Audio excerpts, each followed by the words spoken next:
Oh my gosh, hotties, can you believe that the business fondle has turned 1? Yes, my podcast is 1. The idea that I had to do this podcast many, many years ago finally happened. And I think this is our 50th episode. So before I get into the thick of today's episode, I have actually created for you a hot little resource. I had like a little podcast sheet on, how to start a podcast. It's in Notion. And it really kept me organized through this whole process. I've also put some little notes in there as well. I have made this a free downloadable for you to download straight away. I will pop that in the description because I think if there is something that we need, it is people with incredible voices that have an amazing message, that have so much value. And if I can help you get that out into the world, especially if you feel like that the technical side or the production side feels like it's a little bit of a block, I'm here to help you with that. Because I know for me, I actually think something that really kept me stuck for such a long time was the technical aspect of starting a podcast. I think, when you have a job in something that people deem like technology, so email marketing and business, everyone just assumes you're great at tech, which I am not. I feel like I'm kind of the equivalent of a CEO that can't create a PDF. The technical side of things isn't really my strength. What it is that top level. It's strategy. It's looking big picture with things. But if you ask me a basic technical question, it will look like the lights are on, but nobody is home. If that is you, I really, really hope this helps you out. So I guess really what I wanted to cover today is just around, some wins of my podcast, I guess lessons from the last 12 months, and some tips if you want to create your own. And I think that why you should definitely have a podcast. So I would say the hardest thing about creating this was firstly coming up with a name. I think that a podcast is very different from, say, other forms of media. You could just change your Instagram handle and it's not really that much of a big deal. You could change the name of an offer. But I think, when it comes to something like a podcast and the fact that this is basically, it's almost like an audiobook, and it's something that it feels different. It feels like a little bit more permanent. I would say this was probably the hardest thing to come up with. So if you are stuck there with the name, what I did is I just wrote out like a whole heap of words that were associated with my business and things that I would say. If you are someone that has a definite, strong, consistent brand voice, what I would do is just dump out like a whole heap of words that you use and phrases and sayings, and then I would go from there. And it's so funny. I had this written down on paper, and I remember being in my cafe, Bayano the Rebel, and I was asking people just their opinion. And it was one of the people in the coffee shop that was like, the business model, it's perfect. And I think sometimes we need things repeated back to us, because sometimes it's like we're so close to it. It's like our nose pressed up against the glass. We can't see it because it's right in front of us. And this was definitely the same for me. So what I would do is, if you are feeling like that this is the first block, have conversations with people, make sure that they are your audience. I would never say to my mom, what should I call this? Because she's a bit conservative. So if I said, I want to call a podcast The Business Fondle, she'd be like, why? So you want to go to people that are your audience. So that's one thing. And you want it to, I think, be memorable. We don't want anything fucking beige. I'm so sick of the beigeness in business. If there's something that we want to aim for, it is to be memorable. And I think with that, focus on being emotive. And with that, know that some people are going to be turned off by what you're saying. So when I tell people that my business podcast is called The Business Fondle, some people screw their face up. And I'm like, I don't fucking care. Like, I love it. People love it. My audience loves it, and it's memorable. So if you don't like it, who gives a shit? So that's the first thing that I would say. Now, the next thing that I had was a block around my tech. My beautiful friend Lauren actually gifted me my mic. So it is a blue Yeti, and it's gold, and it's gorgeous. And it's just like a USB mic that I plug into my laptop. So really simple. I don't have a technical setup. I could really podcast from the back of my car, not that I drive, but I could really podcast from anywhere. And this was, again, a huge block, because I find that when you go and you look at people online, they tell you, oh, you need this and you need this and you need the Shure mic and then you have to have this and then you have to have that. And that put me into like a fucking fit of overwhelm. Now, I did have some problems when I first started recording my podcast, and I want to flag this in case you had the same. One of them was my mic kept cutting out. And you'll know that there's a couple of episodes and I'm like, hey guys, we're on Apple headphones. I'm so sorry about this. Now, we figured out why this was. It's because my laptop was so fucking old that it wasn't actually coping with any of the new tech. So, at the time I was recording on Riverside, which is quite a new program, but my MacBook is from 2014. So if you are finding that your mic isn't coping, or your programs aren't coping, it could actually be the age of your computer. So keep that in mind. Now, the lovely Oliver, who actually did the intro music for the podcast, also said to me that, chords and stuff will wear out quite quickly.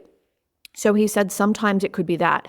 And what actually had initially happened is everything was fine when we got a new cord. And then I think it got to a point where I'm like, no, my laptop is actually too old. But if you are finding that your mic is cutting out, it could be that you actually need to get a new cord. So just keep that in mind as well. So, when I first started, I really wanted this to be so amazing. I wanted to record on the best software. So we went with Riverside, and it just got so fucking confusing. I've had some problems with Riverside. It could be better now that I've got my new computer. But I record on Zoom. I just record on Zoom. The next upgrade I'm going to have is I'm going to get like a beautiful camera. So I'm going to get some higher quality video content. But what I do is I record this on Zoom, I download it, I upload it to Descript. Again, this is all written down. And then I edit in Descript. And this is so simple. If you can edit a Word document, you can edit a podcast. So it comes up like a Word document, and then down the bottom is the audio, but you can basically edit on the Word document. So if you want to use the transcript for something, if you are really heavily into like repurposing your content, this is absolutely something that you can do. I love this. And Descript also, I think they've partnered with Squadcast. So you technically can actually use them for free. I think that's included.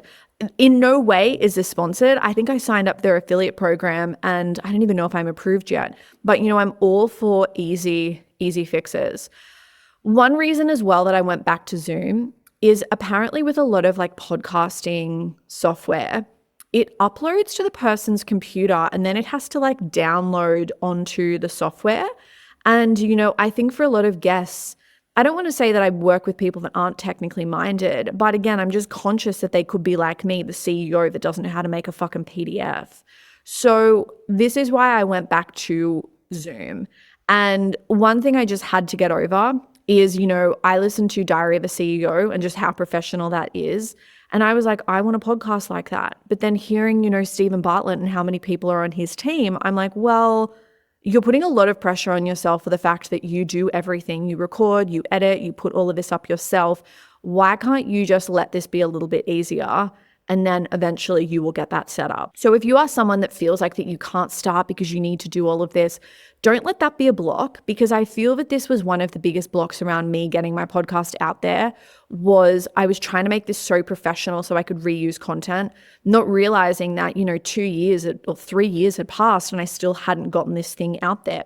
So again, my setup now really simple. Plug my mic in. I'm in like the workshop room at work. The lighting is terrible, but it doesn't matter. Because I'm like, at the end of the day, I want to get my stuff out there. So I record on Zoom, I download it, I upload it to Descript, I edit everything into Descript, I add on my intro and my outro, which has my beautiful music attached. And then what do I do from there? Then that gets pushed to Buzzsprout. I publish on Buzzsprout. So now with my stack, and I'm not going to include Zoom because I do use that with my client recordings, I'm pretty sure that I get my podcast out for maybe $40 a month. And I know for some of you, you might be like, oh, that's so expensive. And this is where I would get you to really look at your business and see this as an investment. I think a lot of the time, we forget in business that I feel, the Instagram age of business has really skewed us where, prior to this, everything was pay to play. And if you wanted a business, you had to fucking pay. right now we have so many people that just want everything for free. Even this podcast, like I know that I'm going to have some people that never want to pay me to listen to this, and that's understandable. But it's just so interesting that like back in the day, and gosh, I sound like I'm 50 right now, but back in the day, if you wanted to learn from someone, you had to buy their fucking book, or you had to work with them, or you had to figure it out yourself, or you had to join a BNI or go to like some breakfast luncheon with stale muffins. So stuff has changed, and I think with that we have like a whole generation of people that just don't want to pay for shit. If this is your vision and if you're as good as you say you are, you'll fucking pay and you will get your stuff out there. Don't be a victim. It's $40 a month. Go without, pay yourself less, and publicize everything. And I will say, if you're like, I still don't have the money, sell more expensive shit, okay? Raise your prices, come and work with me, buy the 10-day sales challenge, and I will get you money and get comfortable with selling. So that's another thing. Now, let's get into why I wanted to create this. I wanted to create this for a couple of reasons. I can talk. I love to chat. And I found for me that I have the best conversions where people hear me speak. So anytime I was running a masterclass, I converted. And I knew that this was basically a masterclass, but evergreen without the video. And because of that, I knew that there would be conversions. So for me, this was definitely strategic. Another thing as well is I wanted to publicize my IP. We've had some issues where people have kind of taken my stuff and they've advertised it as their own. And I'm like, I understand you've learned this in your course, but this is still very much like a give good email method. And I realized that, putting everything behind a paywall was amazing, but people still weren't understanding that stuff was mine or having an experience with like anything that I kind of teach unless they came along to a masterclass or worked with me. Because, there's only so much that you can convey in an email or on an Instagram story. It's like if you want transformation, you need people for a bulk amount of time. And I think a podcast is a really incredible way to do that. When we look at other platforms, even email, you're not going to have someone's attention for 20 minutes, but you look at a podcast and that's standard. Like if someone listens, they are listening for 20 minutes or however long the podcast is. And because of that, that just counts for this major touch point. So for me, there was a real strategic piece to this where I knew that if people could come and listen to my podcast, they would be like, this woman knows exactly what she's talking about. I have just very basic notes right now, but most of my episodes, I just plug my mic in and I riff. There's not a whole lot of research because I know exactly what I'm talking about. Like I do this every day with my clients. So because of that, I wanted to give people a really incredible experience. Now, the wins that I've had have been definitely sales. I have had people that have bought things from my podcast. We see this because we have links in the description where we track. We'll put an episode out and then I'll have people in my DMs or I'll have people purchase. Now, this is a slow burn. This is not the kind of thing where you are going to create a podcast and then overnight you're going to have $1 million.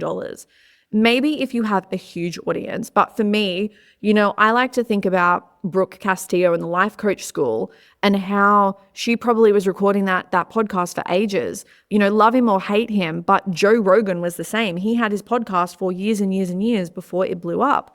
And I think one thing with a podcast is when people love you, they are going to be more likely to go back to the start and listen to episodes from the start. No one will really do that on Instagram. They're not going to go to the top of your feed and then go all the way down, but they will with a podcast. So that's something that I'm aware of, and it's been really interesting kind of tracking the metrics in Buzzsprout and seeing that happens with people, that they are happy to go back and listen to those older podcast episodes. And something that I've done, and I want to do this more in year 2, is start to do strategic content. So I am in Facebook groups and I love them because people are just so vocal with their pain points and all their fucking problems. Like if you're ever like, no one has money, no one's spending, okay, why don't we just go and look in a Facebook group and you can refresh that every 5 minutes and someone will want to pay you for something. And I want to start to do podcast episodes based on that. So, we have one on choosing your email marketing software. I want to start to do basically like SEO-based podcast episodes where I can then go and put them in a Facebook group and say, hey, I recorded a podcast episode on this, go and listen. Because I know people will listen, they'll love it, they'll subscribe, and then I can start to nurture them that way. I also see this as a channel that I own, kind of like email. And I see it as developing a really strong relationship with your audience. And I think this has definitely been a win that I've had. I have met more people and more followers that I would say were quieter followers on social media who are now super public with everything. They come to me and they're like, oh my God, I love this episode, or this changed my life, or I loved your take on this, and they may have never said anything prior to that online. I also feel that people will share stuff. I get more people share my podcast than they do my content, which again, I love. And I think as well, because, it's really easy for anyone to have an idea on an Instagram account. I think that there is like a legitimacy of people being like, wow, she has a podcast. Like no one's ever like, wow, she's got an Instagram, because every fucker has an Instagram. But does everyone have a podcast? No, because it takes effort and it costs money.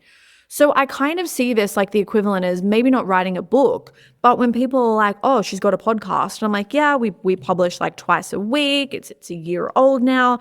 They automatically see me as having a higher status of, again, someone with an Instagram account and an idea.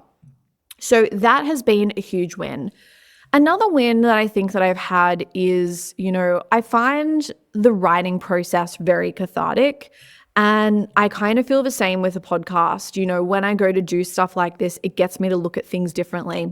Even this episode now about talking about how the podcast is a year old, it's getting me to kind of like celebrate the fact that I've been really consistent with this podcast. And it gets me to look at things differently. One thing that I'll say is, when I started recording this, I was recording it from my home. And then I had some huge personal life upheaval. So long story short, I had to move out of my place and I had nowhere to live, and I had to go back into my hometown, and I went with a suitcase, and I was there for like 5.5 months, and it was awful. So, I kept up the podcast this whole time, and yes, we had some gaps for a couple of weeks, and that's why, because, mentally I was not incredible. And I think, this is the kind of podcast where I don't think that I could ever lock myself in a room and batch record 2 days. This is very much filled by inspiration and what feels true for me in the moment. And I think, because of that, the downside is that I work reactively. So that's something that I would love to get on top of in year 2. It's Thursday. We're meant to have an episode that comes out Thursday. This is either going to come out today or tomorrow. So we've gone to 2 episodes a week. And I think that happened around the 6-month mark, where we brought in like the Monday, I think it's Monday Motivation. Isn't it funny? I don't even know what it's called. Monday Motivation or Monday Mindset. And that was a shorter episode on Monday. That was created because everyone always tells me, I love your mindset. I love your take on things. And I wanted to create something around that. And also to honor my beautiful friend who passed away. This actually started as a segment that we both had on Clubhouse that we had decided, and we showed up every 2:00 on a Monday on Clubhouse, and we spoke about mindset. And this is me honoring my beautiful friend and giving you more content because of that. So what I would probably do is see if I could batch record that and just get ahead a little bit, because, it can be a little bit time consuming to do this. Sometimes coming up with the ideas, if I'm at work, I haven't booked this room, I've been a bit naughty, but, people can come in and out. I need to then edit it. Editing, like if the podcast episode's an hour, editing will take about like an hour and a half. I listen to like the whole thing through, because sometimes the audio might be a little funny, or I've paused, or I've just doubled up on saying something. So it is a little bit time consuming, but I see this as just being so well worth it. So I would say that that is a win. I also think as well, the win of just being really consistent with myself and like following an idea that I had and seeing that through, and just not being another fucking gonna do, a person with an idea that never does anything with it. That's something that has annoyed me. And when I get annoyed with that in people, I'm like, okay, bitch, where are you doing that?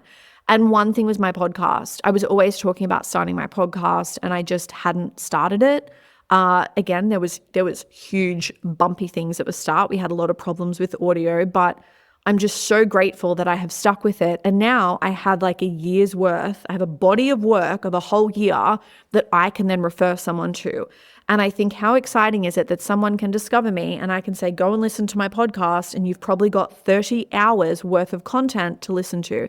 And that just feels really, really exciting. So lessons that I've learned, again, batch recording, maybe having a bit of a scaffold. Sometimes I'll finish recording an episode and I'll be like, was that good? Did I kind of ramble? Because I would go off on these random tangents, which is how my brain works. And I probably could have been a bit more structured with an episode. It's why in a masterclass I have slides, because, I can talk for ages and I can bring random stories in. But I'm like, am I actually delivering quality content here that's changing lives? So that would be a bit of a lesson to just kind of maybe scaffold some things out a bit more. What's in store for year 2? So this year, in the second year of the podcast, we are going to have more interviews. I am so lucky that I have some incredible people in my network and I want to bring them in. They are gifted. I was going to say they're gifted and they're talented. They are. But they have built incredible businesses. They have an amazing mindset or an amazing take, and I want to bring them in as well. So that is going to be in store in year 2. I am manifesting a podcast sponsor. This is a company that, again, I would love to just partner with, like a pinch me sponsor, and someone that really sees the potential and believes in where I'm going and what I'm doing. So I think that is going to be something that I'm going to be looking into and exploring, which I'm so excited about. And I think just being really consistent. I'd say that everything's going to get a bit better. I would love to have better video content. I put this on YouTube, but I just want sexier video content. I think, we've got to a point now where the audio is fine. I may even get to a point where I'm like outsourcing the editing of this, which is really fun. So I will create a process on that, a little SOP, hand that to someone and they can do that. And, eventually I'd love to have a beautiful set. I don't know if that's in store for year 2. I feel like that feels like it's a year 3 kind of thing. But a beautiful set where it's just so visually spectacular. I know Erin Deering had that with her podcast, and I was like, oh my gosh, I'm obsessed. This is so beautiful. And again, that is something that I would love, love, love to have. So I want to say too, before we wrap up, thank you so much. Thank you. I wouldn't have a podcast if you didn't listen. It would just be me basically talking into the abyss. So I really just want to thank you. I want to thank you for being loyal. I want to thank you for listening. The day that we get a sponsor will be made possible because of you, because you listen and you listen regularly and you share what I do and you support the podcast purely by consuming the content. And for that, I'm just so, so, so grateful. So thank you so, so much. And I will say, truly, we have incredible people in business. We have incredible people that listen to this podcast. So please, if you have a lot to say and you have a take that you just don't hear people talk about, or you just have so much in you that you want to get out, please start a podcast. Don't ever think that there are too many out there. There is not. And the world needs you. This is something I say to my little CFB Sharon all the time. The world needs us. So bitch, if the world needs us, then the world needs you. So I love this. I love this so much. I love this. I love you. I love you more than how incredible I am. I'm truly amazing. I love you more than a lunch and learn that we had yesterday. We had a wonderful kinesiologist come and speak. I think her handle is like Bend Like Bamboo. And it was amazing. She's just so incredible gift. She has a book and it was amazing. When you can just tell someone has incredible energy? Love that. I love you more than my co-working space. My co-working space is amazing. And I was even walking to work yesterday, actually quite a few days in the last week, and thinking, I am so obsessed with this place. And this was such a good move to move here from my last co-working space. The energy, the people, I feel like I'm definitely on a path to do amazing things. And I just have such a sense of gratitude for everyone in this fucking building. I love you more than my boobs. I love you more than Pinterest because how fun is it looking at all the cool hot shit that people are doing? And I love you more than year 2 of the Business Fondle podcast. I'm obsessed. Mwah. Love you, hot stuff.